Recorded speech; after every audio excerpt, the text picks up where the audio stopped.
Someone choose one of these. Just shout it out.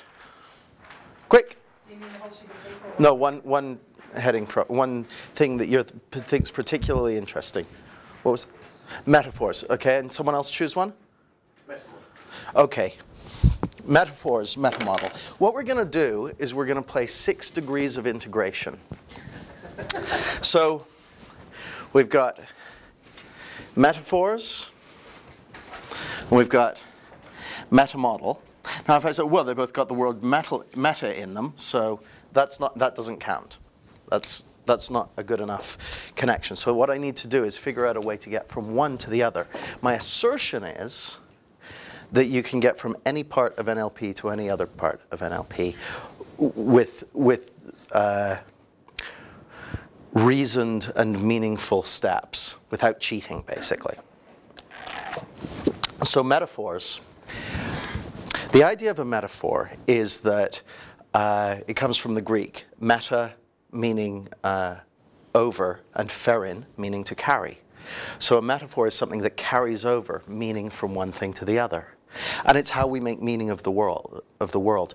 On one level, everything we see, feel, hear, smell, taste is a metaphor because we're not experiencing the world directly. We experience it through our senses, but not only through our senses, through the maps, models, and meanings that we make of the world. So on one level, to quote Norman Brown, I think it is, all that is metaphor. Our experience of the world is metaphor. And if we say that we have a problem or a challenge or that we want to achieve something but we're blocked or whatever, the very descriptions that we use to describe our situations are themselves metaphorical.